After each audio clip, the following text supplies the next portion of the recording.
On peut dire que c'est le père de l'astrophysique. Galilée avec sa lunette astronomique, c'était dans les années 1600. Depuis, que de chemin parcouru grâce à ces femmes et ces hommes qui ont fait avancer la recherche sur cette immensité céleste. Parmi eux, Pierre Léna, bonjour à vous. Bonjour. Vous êtes donc l'un des dignes héritiers de Galilée, astrophysicien, académicien, auteur d'une histoire de flou aux éditions Le Pommier.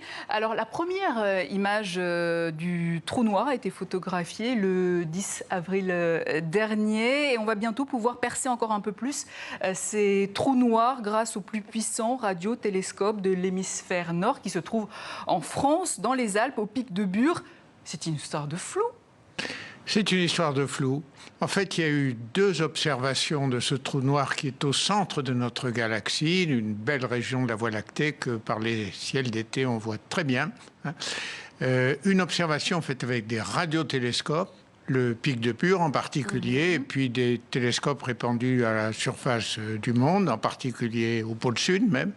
Et puis une deuxième observation que nous avons fait, plutôt mes collègues, parce que je ne suis plus très actif, au Chili, avec cette longue histoire de flou que j'ai racontée. Donc ce sont 2 lignes d'approche, l'une avec la lumière infrarouge, la seconde, et la première avec la lumière radio-millimétrique. Et vous-même, vous avez co-conçu ce satellite au Chili. Pourquoi le Chili d'ailleurs ?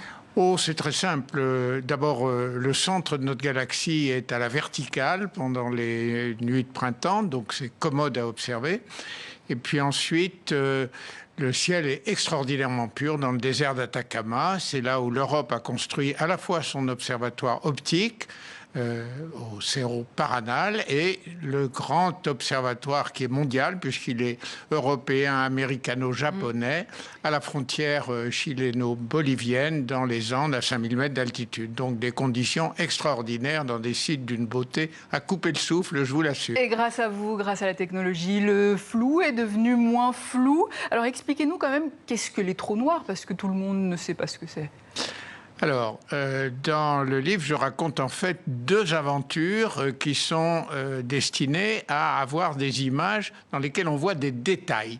Parce que vous citiez Galilée tout à l'heure, eh bien entre 1609 et les années 1970, 80 en gros, eh bien les photographies, les images du ciel étaient toujours aussi floues. On ne voyait pas les petits détails. Et quand on s'intéresse aux exoplanètes, par exemple, vous les évoquiez à l'instant, eh bien, on a envie de voir l'atmosphère, la surface. Donc, les exoplanètes, on va rappeler que ce sont les planètes qui tournent autour d'autres étoiles que notre Soleil. Notre Soleil a 8 planètes, et maintenant nous savons que dans notre galaxie, par exemple, nous voyons environ 100 milliards d'étoiles, eh bien, la plupart d'entre elles ont des planètes. La plupart d'entre elles ont des mondes. Alors, quelles sont les plus grandes découvertes que vous avez fait, ou le monde a fait depuis le début de votre carrière dans les années 60 ? Mais écoutez, vous évoquiez les trous noirs, c'est certainement des objets extraordinaires, c'est-à-dire une concentration de matière extrêmement intense, qui évidemment attire toute la matière qui est autour d'elle, et qui représente, c'est un peu la conclusion de mon livre d'ailleurs, la fin de tout ce qu'on est capable d'imaginer, puisque la matière s'y retrouve dans des états de compression, de température que la physique même ne sait pas imaginer. Est-ce que la fin du monde résiderait, selon vous, non, pas du tout, pas du tout. Il y a des trous noirs qui se promènent dans la galaxie. Aucun risque pour nous d'être avalés par un trou noir, mais c'est tout de même des objets qui intéressent beaucoup les physiciens et qu'on connaît depuis en gros une 40aine d'années, et que la lutte contre le flou, avec des télescopes capables de regarder les détails autour de ces objets où, comme Dante le disait à l'entrée de l'enfer, vous qui entrez ici perdez toute espérance. Vous voyez, c'est des objets tout à fait peu sympathiques, mais intéressants.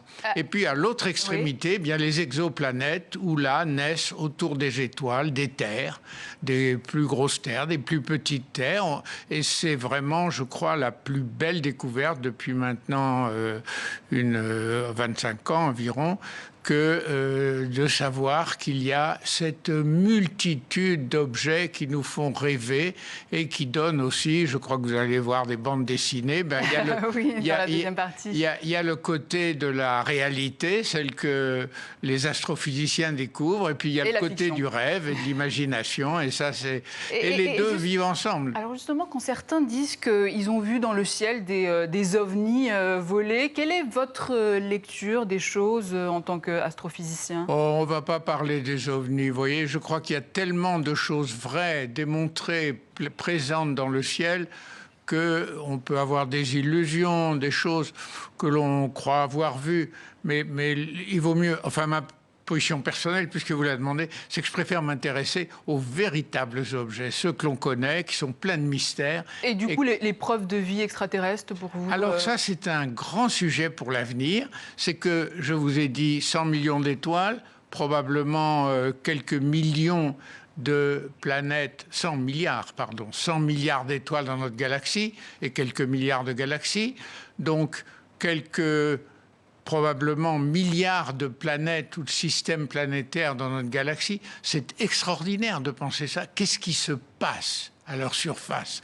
Alors j'ai essayé de parler de ça aussi un petit peu dans mon livre, en essayant de montrer que l'image de la surface, c'est quelque chose qui est bientôt à notre portée. Parce que pour l'instant, les images sont floues, mais grâce aux techniques qui ont été développées et qui sont assez fascinantes depuis ce dernier demi-siècle, que vous racontez aussi dans le livre. Que je raconte dans le livre, eh bien, un jour, nous pourrons faire l'image de la surface de ces planètes, voir si elles ont des forêts, des continents, des océans. Alors, Monsieur Lénaï, il ne nous reste plus que quelques secondes. Quels sont les plus grands doutes qu'il nous reste à ôter, les hypothèses à prouver?